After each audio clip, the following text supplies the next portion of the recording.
A Fiat sempre teve a ideia de fazer carros esportivos a partir de seus modelos tradicionais.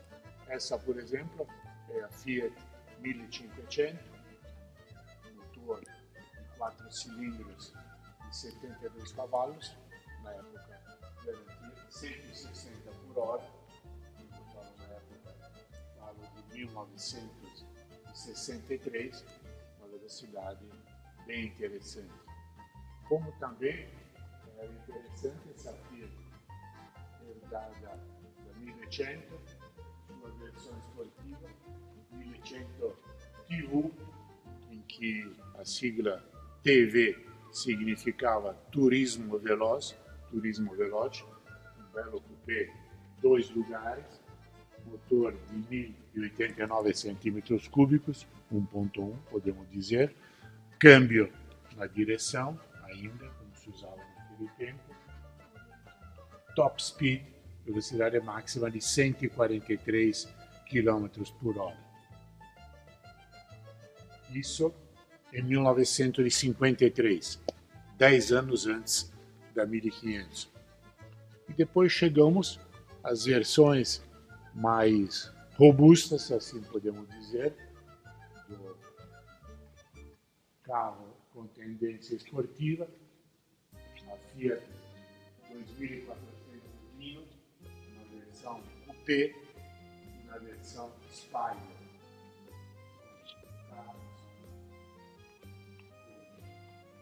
Motores bem mais modernos, falo de 1969, naturalmente câmbio embaixo, nos dois casos, um acabamento muito bom, um carro que andava a 210 km por hora, com 180 cavalos de a 6.600 rotações por minuto. Alguma coisa já bem mais atual, falo de 1969. Eram carros que tinham um peso relativamente reduzido. Esse Spider, por exemplo, pesa apenas 1000 kg. Isso lhe dava uma excelente relação peso-potência. O Coupé já era mais pesado, 1280 kg. Podia levar 4 pessoas. Claro, as pessoas atrás não tinham o mesmo conforto dos que iam na frente, e eram carros que faziam, de certa forma, a junção da produção Fiat com a produção Ferrari. Daí o nome Dino. Dino era o filho de Enzo Ferrari, prematuramente falecido. A Fiat sempre teve a ideia de fazer carros populares e pequenos. Por exemplo, eu lembro dessa Fiat Balilla, uma Fiat de 1932, exatamente o ano em que eu nasci, que era um carro que podia levar 4 pessoas, motor 1.0 e, não se surpreendam, 20 cavalos, naquele momento eram muito importantes, 20 cavalos a 3.400 rotações por minuto, o que dava uma extrema longevidade ao produto em si. É claro que depois isso melhorou, apareceu a Fiat Topolino em 1936, motor de 569 centímetros cúbicos, e representou com seus 13 cavalos a 4.000 giros, 85 km de velocidade máxima, a possibilidade de levar o carro a uma larga faixa de italianos que até então não tinham possibilidade de chegar a esse ponto. Isso antes da guerra, em 1936, um carro que fazia de sua leveza apenas 535 quilos, o ponto determinante. Teoricamente, 2 lugares, na verdade, eu e meus pais viajamos muitas vezes em 4 pessoas. a porta se abria assim e havia a possibilidade de montar 2 assentos lá atrás. E ainda hoje se encontram alguns raros exemplares cuidadosamente mantidos. Mas foi, na verdade, depois da guerra, que a Fiat conseguiu dar com 2 carros que se transformaram em verdadeiras ícones da produção automobilística, o pulo do gato. Um foi esse aqui, a Fiat 600. Essa é a primeira versão. As portas ainda abriam da frente para trás, quatro lugares. Um carro já com linhas mais modernas, arredondadas, motor de 633 centímetros cúbicos, 21 cavalos e meio a 4.600 rotações por minuto, levava a 95 km por hora de velocidade máxima. Isso em 1955. Versões como essa, com o teto que se podia abrir, teto dela, ou então a versão de teto fechado, como se pode ver no primeiro esquema, que aí está ainda na fase de projeto inicial, o teto fechado. Naturalmente, depois chegamos a outras versões, uma versão 750, já as portas abrindo no sentido que hoje é considerado normal. Tivemos uma série de versões Abarth que ficaram famosas na sua participação às corridas, com motor aumentado até 1.0, verdadeiros, para a época, pequenos bólidos. E, paralelamente, para aumentar ainda mais a possibilidade de acesso de uma categoria que até então não tinha dinheiro para comprar automóvel, a Fiat lançava essa, a Fiat 500, um sucesso total e absoluto. Isso em 1956 também, motor de 479 centímetros cúbicos, 13 cavalos, 13, não me enganei, apenas a 4.000 giros por minuto, levava esse carro a 85 km por hora, que era um carro extremamente leve, apenas 470 kg. 2 pessoas na frente, mais 2 podiam encontrar lugar nos bancos traseiros. As portas abriam nesse sentido. Depois, nas versões posteriores, começaram a abrir de frente para trás. E foi o carro que permitiu realmente motorizar a Itália. É claro que tivemos uma série de versões. Hoje em dia se fala muito de SUV. SUV não é uma novidade para a Fiat.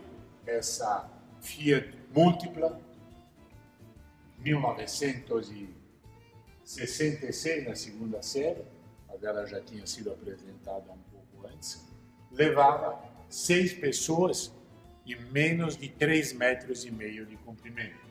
Para sermos mais precisos, 3,53.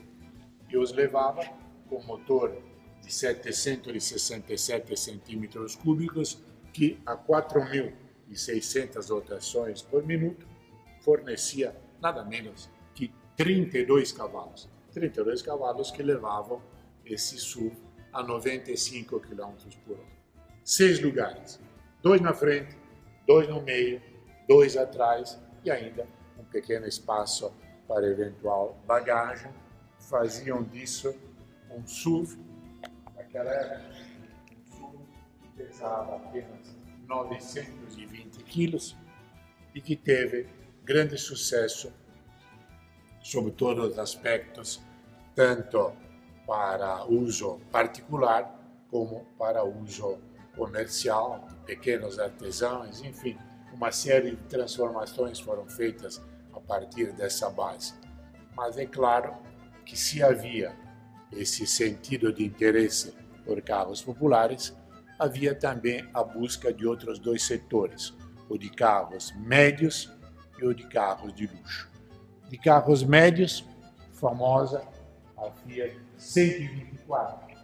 A Fiat 124, que foi produzida também na União Soviética, a partir de 1966, a Ziguli, assim chamada, numa fábrica construída especialmente para isso, em Togliattigrad, na então União Soviética. O motor era o tradicional 1200, 1197, se quisermos ser mais precisos, que a 5.400 RPM dava a potência de 60 cavalos, capaz de levar o carro a 140 km por hora. Mas havia também a busca de um nicho de carro de luxo, que o carro de luxo era essa Fiat Coupé, a Fiat 2300S, essa na sua versão mais esportiva. Um carro muito bonito, um carro que foi utilizado muito tempo, até mesmo pelo próprio Gianni Agnelli, o dono da Fiat. Tinha um motor de 2.279 centímetros cúbicos, 136 cavalos a 5.600 rotações, um total de potência que a levava a mais de 190 km por hora.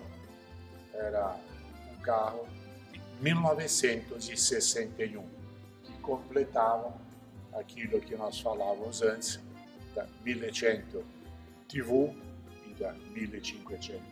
Esse era o topo. Inclusive, jogadores de futebol famosos, como o argentino Sivori, que jogou na Juventus, a elegiam como o seu carro de todo dia. Dentro da história da Fiat, um lugar todo especial cabe ao engenheiro Dante Giacosa. Ele foi autor de uma série de best-sellers da firma de Torino, desde carros de antes da guerra, como o Topolino, que ele queria fazer com tração dianteira, mas os meios técnicos da época ainda não apresentavam juntas homocinéticas suficientes para que esterçasse dentro do raio reduzido que ele queria, até os últimos modelos, como a Fiat 147, que fez o início da presença da Fiat no Brasil.